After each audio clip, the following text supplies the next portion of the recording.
নমস্কার বন্ধুরা, মেঘার সাথে বাঙালিয়ানার আরও একটি নতুন পর্বে আপনাদের সবাইকে স্বাগত। আশা করি আপনারা সবাই খুব ভালো আছেন এবং সুস্থ আছেন। শীতকাল মানেই বাজার ভর্তি সতেজ ফুলকপি। আজ এই ফুলকপির পুর ভরা বা পুরে ঠাসা দারুণ সুস্বাদু পরোটার রেসিপি আপনাদের সঙ্গে শেয়ার করছি। আর সাথে থাকছে এই পরোটার সাথে সার্ভ করার জন্য দুটো চাটনির রেসিপি। তাহলে চলুন আর দেরি না করে এবার রেসিপিগুলো দেখে নেওয়া যাক।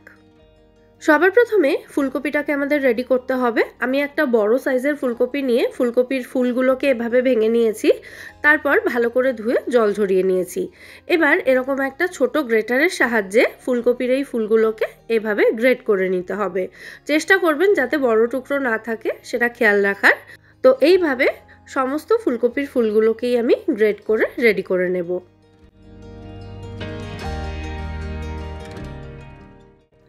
দেখুন, সম্পূর্ণ ফুলকপিটাকেই আমি গ্রেট করে নিয়েছি। পরিমাণে বেশ অনেকটা হয়েছে, তবে এটা কিন্তু অনেকটাই কমে যাবে। তো এবার এই গ্রেট করা ফুলকপির মধ্যে আমি 1 চা চামচ মতো নুন ছড়িয়ে দিলাম। তারপর এই ফুলকপি গ্রেট করা ফুলকপির সাথে নুনটাকে ভালো করে মিশিয়ে নিতে হবে। নুনটা মেশানোর ফলে মিনিট খানেকের মধ্যেই দেখবেন ফুলকপিটা হালকা একটু নরম হতে শুরু করেছে, ফুলকপি জল ছাড়তে শুরু করবে। তো তখন এই নুন মাখানো গ্রেট করা ফুলকপিটাকে হাতের মধ্যে নিয়ে এভাবে চেপে চেপে ফুলকপি থেকে এক্সট্রা জলটা বের করে দিতে হবে। একটা পাতলা সুতির কাপড় বা নেটের ওপরে এই নুন মাখানো ফুলকপিটা দিয়ে আপনারা সেটাকেও চেপে চেপে ফুলকপির জলটা বের করে নিতে পারেন।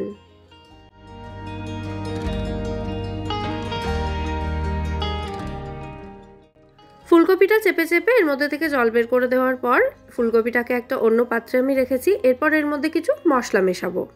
প্রথমেই দিয়েছি স্বাদ অনুযায়ী নুন। যেহেতু ফুলকপিতে নুন দেওয়া ছিল তাই নুনটা এই সময় একটু বুঝে দিতে হবে। 1/4 চা চামচ পরিমাণে হলুদ গুঁড়ো দিলাম। সাথে দিয়ে দিচ্ছি 2 চা চামচ পরিমাণে ভাজা মশলার গুঁড়ো। গোটা জিরে, গোটা ধনে, শুকনো লঙ্কা এবং তেজপাতা শুকনো কড়াইতে ভালো করে ভেজে সেটাকে গুঁড়ো করে এই ভাজা মশলা আমি তৈরি করেছি। 1/2 চা চামচ মতো গোটা জিরে দিয়ে দিলাম এর মধ্যে।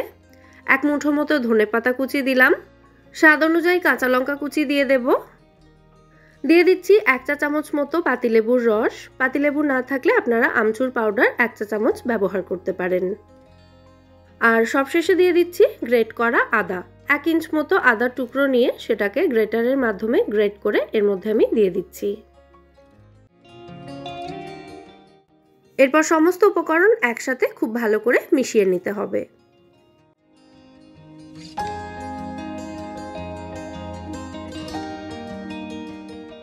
ব্যাস, ফুলকপির পুর রেডি। এবার এই পুরটাকে আমাদের আটার লেচির মধ্যে ভরে নিতে হবে। আটা মাখাটা আমি আর আলাদা করে দেখাইনি, কারণ আটাটা প্রত্যেকদিন রুটি বানানোর জন্য আমরা যেরকমভাবে মাখি সেরকমভাবে শুধু নুন এবং জল দিয়ে মেখে নিতে হবে। শুধু একটু সফট করে মাখতে হবে। আটাটা মাখার পর আধ ঘন্টা মতো ঢাকা দিয়ে রেখে দেবেন। তারপর এর মধ্যে থেকে লেচি কেটে নিয়ে লেচিটাকে প্রথমে একটু শুকনো আটার মধ্যে গড়িয়ে নিতে হবে। তারপর হালকা করে লেচিটাকে একটু বেলে নিতে হবে। খুব বেশি বড় করে বেলার দরকার নেই, ছোট্ট একটা রুটির মতো বেলে নিয়ে তারপর এর মধ্যে পুর ভরতে হবে। আপনারা চাইলে কিন্তু লেচিটা বেলে না নিয়ে শুধুমাত্র আঙুলের সাহায্যে চেপে চেপেই বাটির মতো শেপ দিয়ে তাতেও পুর ভরে নিতে পারেন। তবে এই প্রসেসে যদি পুর ভরা হয় তাহলে অনেকটা পরিমাণে পুর ভরা যায় এর মধ্যে। তো পুরটা ভরে নেওয়ার পর চামচ দিয়ে পুরটাকে এভাবে একটু চেপে চেপে দিয়ে তারপর রুটির যে সাইডের অংশগুলো রয়েছে সেগুলোকে এভাবে একত্রিত করে মুখটাকে খুব ভালো করে আটকে দিতে হবে বা সিল করে দিতে হবে। এমনভাবে আটকাতে হবে যাতে এটা খুলে না যায়। এরপর এভাবে এটাকে গোল করে নিয়ে তারপর একটু চ্যাপটা করে শুকনো আটা ছড়িয়ে আঙুল দিয়েই চেপে চেপে সামান্য একটু এটাকে বড় করে নিতে হবে। এভাবে আঙুল দিয়ে চেপে চেপে যদি এই লেচিটাকে বড় করে নেওয়া হয় তাহলে পুরটা কিন্তু চারিদিকে সমানভাবে ছড়িয়ে যাবে। অনেক সময় দেখা যায় না যে পুর ভরা পরোটাতে একটা সাইডে বেশি পুর রয়েছে, একটা সাইডে কম। তো এভাবে আঙুল দিয়ে চেপে চেপে পুরটাকে ছড়িয়ে নেওয়া হলে সেই প্রবলেমটা হবে না। এরপর খুব হালকা হাতে বেলনের সাহায্যে এটাকে বেলে নিতে হবে। কিছু কিছু বড় ফুলকপির টুকরো পুরটাতে রয়ে গিয়েছিল, তো সেই ফুলকপির টুকরোগুলো যেখানে যেখানে পড়েছে সেই জায়গাগুলোতে একটু করে ছিঁড়ে গেছে। যাই হোক, প্রথম বেলে নেওয়া পরোটাটাকে আমি একটা ফ্রাইং প্যানের মধ্যে দিয়ে দিয়েছি। প্রথমে 2 সাইড থেকে রুটির মতো ভালো করে সেঁকে নিতে হবে। আর যতক্ষণে প্রথম পরোটাটা সেঁকা হচ্ছে ততক্ষণে এখানে আমি সেকেন্ড আরও একটা পরোটা পুর ভরে রেডি করে নিচ্ছি। 3 কাপ পরিমাণে আটা এবং একটা বড় সাইজের ফুলকপি দিয়ে এইরকম বড় সাইজের 8টা থেকে 9টা পরোটা তৈরি করা যাবে। তো যতক্ষণে আমাদের সেকেন্ড পরোটাটা বেলা হয়েছে ততক্ষণে ফার্স্ট পরোটার একটা সাইড সেঁকা হয়ে গিয়েছিল, তো ওটাকে উল্টিয়ে আমি সেকেন্ড পিঠটাও ভালো করে মানে অপর পিঠটাকেও ভালো করে সেঁকে নিয়েছি। তারপর এর মধ্যে পরিমাণ মতো তেল বা ঘি দিয়ে এটাকে ভেজে নিতে হবে। যেহেতু ফুলকপিটা এখানে কাঁচা ব্যবহার করা হয়েছে সেই কারণে পরোটাটা একটু সময় নিয়ে ভাজতে হবে। এক একটা পরোটা ভাজতে সময় লাগবে 3 থেকে 4 মিনিট করে। এতে ভেতর থেকে পুরটাও কিন্তু খুব ভালোভাবে সেদ্ধ হয়ে যাবে। তো আমাদের প্রথম ফুলকপির পুর ভরা পরোটা এখানে একেবারে রেডি হয়ে গেছে। খুব ভালো করে আমি দুপিঠ থেকে এটাকে ভেজে নিয়েছি। এবার এটাকে একটা সার্ভিং প্লেটের মধ্যে তুলে নিচ্ছি। আর একই রকমভাবে বাকি পরোটাগুলোকেও তৈরি করে নিতে হবে। এই ফুলকপির পরোটাটা আমি একেবারে নিরামিষভাবে তৈরি করে দেখালাম, তবে আপনারা চাইলে ফুলকপির পুরের মধ্যে একটু পেঁয়াজও ব্যবহার করতে পারেন। সাথে একটু চিজ গ্রেট করে দিলেও খেতে কিন্তু খুব ভালো লাগবে। যাই হোক, আমাদের দারুণ সুস্বাদু এবং মুচমুচে ফুলকপির পরোটা এখানে একেবারে রেডি হয়ে গেছে সার্ভ করার জন্য। এই ফুলকপির পরোটার সাথে আমি আজকে সার্ভ করছি গ্রিন চাটনি। এটা ধনেপাতার চাটনি রয়েছে, সাথে রয়েছে রেড চাটনি যেটা টমেটো এবং রসুনের চাটনি, এবং সার্ভ করছি এর সঙ্গে টক দই।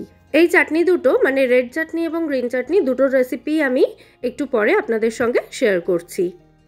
আগে একটু দেখিয়ে দিই পরোটার টেক্সচারটা ভেতর থেকে কেমন হয়েছে। পরোটাগুলো কিন্তু অনেকক্ষণ সময় পর্যন্ত গরম থাকে, মানে পরোটা ভাজার পর এই চাটনিগুলো সার্ভ করলাম, তারপরে আমি পরোটাটা ছেঁড়ার সময় পরোটাটা প্রচণ্ড গরম ছিল, তাই ছিঁড়তে অসুবিধা হচ্ছিল। যাই হোক, দেখুন পরোটার ভেতরে পুরটা কি অবস্থায় রয়েছে, পুরো পরোটাটাই কিন্তু পুরে ঠাসা। আচ্ছা, এবার আমি দুরকম চাটনির রেসিপি শেয়ার করি। প্রথমে রেড চাটনিটার রেসিপি শেয়ার করছি। কড়াইতে সামান্য একটু সর্ষের তেল গরম করে নিয়ে তার মধ্যে একটা তেজপাতা এবং 1/2 চা চামচ মতো গোটা জিরে দিয়েছি ফোড়নের জন্য। ফোড়নটা খুব ভালো করে ভাজা হয়ে গেলে তারপর এর মধ্যে দিয়ে দিলাম 1 টেবিল চামচ পরিমাণে রসুন কুচি। রসুন একটু বেশি করে দিতে হবে। রসুনটাকে খুব ভালো করে ভাজতে হবে। রসুনের কালারটা গোল্ডেন ব্রাউন হতে শুরু করলে তারপর এর মধ্যে দিয়ে দিতে হবে বেটে রাখা টমেটো এবং কাঁচা লঙ্কা। আমি এখানে 4টে ছোট সাইজের টমেটো আর সাথে 2টো কাঁচা লঙ্কা নিয়েছি। এগুলোকে মিক্সিতে আধবাটা করে নিয়েছি, মানে একটু একটু গোটা গোটা রয়েছে, পুরোপুরি কিন্তু মিহি পেস্ট করিনি।